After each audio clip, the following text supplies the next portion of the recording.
Hello my dear students, welcome to class 8 students. In today's class, myself Ravi Bhushan Dwivedi from Prayag Public School, Chakmada, Hadia, Prayagraj. Dear students, as you know that we are just involved in chapter 2. Chapter 2 is running in progress. Chapter 2 is going on. The name of the chapter is microorganisms. So we have seen the types of microorganisms so far, and we have also discussed about the positive viewpoints of microorganisms. तो microorganisms के बारे में अभी हम लोग जो पढ़े हैं उसके सकारात्मक पॉजिटिव व्यू पॉइंट को देखा है हमने कि माइक्रोऑर्गेनिजम्स हमारे लिए हार्मफुल भी हैं. अब यहाँ पे देखना है कि माइक्रो ऑर्गेनिजम्स, अभी प्रीवियस वीडियो में आपने देखा है कि माइक्रो ऑर्गेनिजम्स आपके लिए यूज़फुल ही होते हैं, लेकिन अब इस फैक्टर पे हम देखेंगे कि माइक्रो ऑर्गेनिजम्स जो होते हैं वो हमारे लिए हार्मफुल भी होते हैं. Micro organisms can be harmful बहुत तरीके से हो सकते हैं. There are many ways due to which we can say that microorganisms are harmful. For some of the microorganisms are disease causing. So we fall ill due to microorganisms. Other animals and plants both can be affected due to microorganisms. So those microorganisms which cause disease, जो microorganism disease फैलाते हैं, बीमारियों को फैलाते हैं, उनको pathogens कहते हैं. Pathogens, okay. तो पैथोजेंस क्या करते हैं? डिसीज़ काजिंग माइक्रोऑर्गेनिजम्स होते हैं. ये हमारे बॉडी में इंटर करते हैं. ये बैक्टीरिया भी हो सकते हैं पैथोजेंस, वायरस भी हो सकते हैं, प्रोटोजोआ, फंगी एट्सेट्रा. बहुत सारे ऐसे हो सकते हैं जो हमारे बॉडी में इंटर कर लेते हैं. तो माइक्रो ऑर्गेनिजम्स का मेन मकसद है कि वो डिसीज़ पैदा करते हैं. और बहुत सारी डिसीजेज़ हैं, बीमारियां हैं, जैसे आप ट्यूबरक्लोसिस, टीबी होती है, tetanus, diphtheria, whooping cough, cholera, typhoid, AIDS, food poisoning, malaria, smallpox, chickenpox etcetera. Some microorganisms spoil food. कुछ माइक्रो ऑर्गेनिजम्स ऐसे होते हैं जो हमारे फूड को भी जो हम लोग एडिबल मटेरियल है, हमारे लिए जो फूड मटेरियल है, उसको भी स्पॉइल कर देते हैं, ख़राब कर देते हैं. और आपने देखा है clothings and leather objects. We will now study some of the harmful micro organisms in detail. तो डियर स्टूडेंट्स, अब हम कुछ डिटेल्स में पढ़ेंगे माइक्रो ऑर्गेनिजम्स के बारे में. तो कौन कौन से माइक्रो ऑर्गेनिजम्स हैं? Disease causing microorganisms in human beings. Dear students, first of all you should know that disease causing microorganisms. अभी हमने डिस्कस किया कि पैथोजेंस होते हैं. पैथोजेंस बैक्टीरिया भी हो सकता है, वायरस भी हो सकते हैं, फंगी भी हो सकता है. तो ये हमारे बॉडी में इंटर करते हैं. मीडियम किसके थ्रू? एयर के थ्रू. जब हम लोग सांस लेते हैं, ब्रीदिंग करते हैं, तो ये हमारे बॉडी के थ्रू ऐसे इंटर कर लेते हैं, एयर रीजन्स के थ्रू. ओके, ये हमारे बॉडी में इंटर करेंगे. तो ये the disease causing micro organisms can also get transmitted.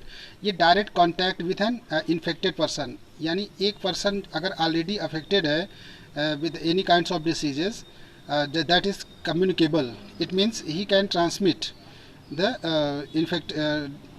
He can also transmit direct contact with an infected person. यानी इन्फेक्शन से भी हमारे ट्रांसफ़र हो सकता है, एयर मीडियम से वो हमारे बॉडी के अंदर आ सकता है. अगर कोई पर्सन ऑलरेडी अफेक्टेड, इस बॉडी से अफेक्टेड हो, तो वो डायरेक्ट कंटैक्ट में आकर के वो एयर के थ्रू हमारे बॉडी में इंटर कर लेते हैं. अब ये दो प्रकार के होते हैं. अब हमारे में जो डिसीज़ की बात करूँगा, तो डिसीज़ काजिंग माइक्रो ऑर्गेनिजम्स वो माइक्रोब्स होते हैं. वो हमारे बॉडी में इन्फेक्टेड पर्सन से इंटर करते हैं, या तो कहीं कोई और मीडियम है जहाँ से वो बॉडी में एंट्री कर लें. Those microbial diseases which can spread from infected person. यानी हम ये डिसीज़ हम दो प्रकार कर दिए, एक कम्युनिकेबल, एक नॉन कम्युनिकेबल डिसीजेस. तो कम्युनिकेबल डिसीजेस क्या होती हैं कि इसका मतलब कि एक पर्सन अगर ऑलरेडी अफेक्टेड है उस डिजीज़ से, तो वो दूसरे को भी अफेक्टेड कर सकता है with the same kinds of diseases. जैसे तो इसको हम डिफ़ाइन कैसे करेंगे? ये हमारी जो कम्युनिकेबल डिसीजेस कैसे डिफ़ाइन करेंगे? Those microbial diseases which can spread from one infected person to a healthy person through air, water, food और physical contact are called communicable diseases. तो कम्युनिकेबल डिसीज कैसे फैलती है? इन्फेक्टेड पर्सन से जो already प्रभावित है उस चीज़ से, ये हेल्दी पर्सन को भी इन्फेक्टेड कर सकती है, इन्फेक्शन फैल सकता है ये फिजिकल कंटैक्ट से। तो इस बीमारी को क्या कहते हैं? Communicable disease. In communicable diseases the disease causing germs जो माइक्रोब्स की बात कर रहा हूँ, ये ट्रांसमिटेड होते हैं ह्यूमन बींग से या एनिमल से या इन्वायरमेंट अदर ह्यूमन बींग्स, दूसरे ह्यूमन बींग्स में ट्रांसफ़र हो जाते हैं। कुछ एग्जांपल्स डिसीजेस के हैं जैसे common cold, cholera, chickenpox, tuberculosis, malaria, AIDS. These are the example of common communicable diseases. Common cold जो होती हैं कॉमन कोल्ड जो होती है बीमारी डिसीजेस, ये स्प्रेड करती है जब हम लोग ब्रीदिंग करते हैं, एयर कंटैक्ट माइक्रो ऑर्गेनिजम्स उसके कंटैक्ट में आते हैं। This happens as follow. ये कैसे होती है? ये disease common cold is caused by virus. First of all know the which types of disease. Common cold disease is caused by virus. तो अगर कोई पर्सन इस वायरस से इन्फेक्टेड है, अगर कॉमन कोल्ड से सफ़र कर रहा है, उससे प्रभावित है, तो वो या दूसरे पर्सन को, हेल्दी पर्सन जो ऑलरेडी है, उसको भी प्रभावित कर सकता है जब वो स्नीज करेगा या कॉफिंग करेगा। तो इस तरह से ड्रॉपलेट्स मॉइस्चर्स कॉमन कोल्ड के स्प्रेड हो जाते हैं एयर में, तो वो हमारे बॉडी में इंटर कर लेते हैं जब हम लोग ब्रीदिंग करते हैं। तो जब हेल्दी पर्सन उससे कांटेक्ट में आता है तो ये डिसीजेस हमारे बॉडी में इंटर कर लेती हैं। तो the communicable diseases can occur and spread in the following veg. बहुत सारे तरीके हैं जैसे फैल सकती हैं, ये आपको याद रखना होगा। ब्रीदिंग से, of air containing micro organism से, बाय टेकिंग इन्फेक्टेड फूड और वाटर्स। जब हम लोग कोई इन्फेक्टेड फूड खाएं या वाटर ऐसे कंटामिनेटेड वाटर लें। थ्रू इंसेक्ट बाइट्स, कोई इंसेक्ट बाइट कर ले, जैसे मॉस्किटो बाइट्स कर ले, हाउस फ्लाई। अगर ये किसी इन्फेक्टेड पर्सन को बाइट करने के बाद अगर हमको बाइट कर लेंगे हेल्दी पर्सन को, तो वो ट्रांसमिट हो जाएगा। By sharing infected injections needles, by sharing injection infected needles, या कोई पर्सन को अगर नीडल लगाई गई है, बीमारी से इंजेक्शन दिया गया है, तो वो इंजेक्शन दूसरे हेल्दी पर्सन को लगाया जाएगा तो वो भी प्रभावित हो जाएगा। या फिजिकल कंटैक्ट में जब हम लोग डायरेक्ट आते हैं एक पर्सन से जो कि हेल्दी है और दूसरा पर्सन जो कि इन्फेक्टेड है किसी वायरस या बैक्टीरिया से, या कोई पैथोजन उसके बॉडी में है जो डिसीज़ काजिंग है, तो वो ट्रांसमिट कर देता है हेल्दी पर्सन पे। फॉर एग्जाम्पल जैसे मैंने बताया कॉमन कोल्ड, ये common cold diseases spread by breathing air containing micro organisms के थ्रू फैलती है। Disease caused cholera spread by infected food, कोई इन्फेक्टेड फूड खाएंगे तो उससे डिसीज़ जो हमारे बॉडी में आएगी वो कॉलरा हो जाएगा। तो disease called malaria spreads, disease causing malaria spreads through insect bytes. Malaria जो इंसेक्ट बाइट्स के थ्रू फैलती है। देयर आर सम एग्जांपल्स, हम कैसे इसको प्रिवेंट करें, प्रिवेंशन ऑफ कम्युनिकेबल डिसीज़ को कैसे प्रिवेंट करें। There are some precautions which can adopt to avoid the communicable diseases. You can take necessary actions to prevent unwanted spreading of communicable diseases. So you have to adopt all these precautions in your home so that you can be safe. First of all, avoid the person who is suffering from common cold. You should cover your mouth with face, just like mask, and yeah, you can use a handkerchief to cover your nose with a handkerchief. Okay. While sneezing, जब कोई person sneeze करता है उस समय आप उसको avoid करिए। Okay. Next is one, we should keep our food covered, हमेशा फूड को कवर्ड रखिए और उसको कवरिंग पार्ट में रखिए, ठीक है। तो we should dry clean safe waters, हमको हमेशा जो पीना चाहिए वो ड्रिंक वाटर को हमेशा फ्रेश लेना चाहिए, नॉट कंटेमिनेटेड वाटर।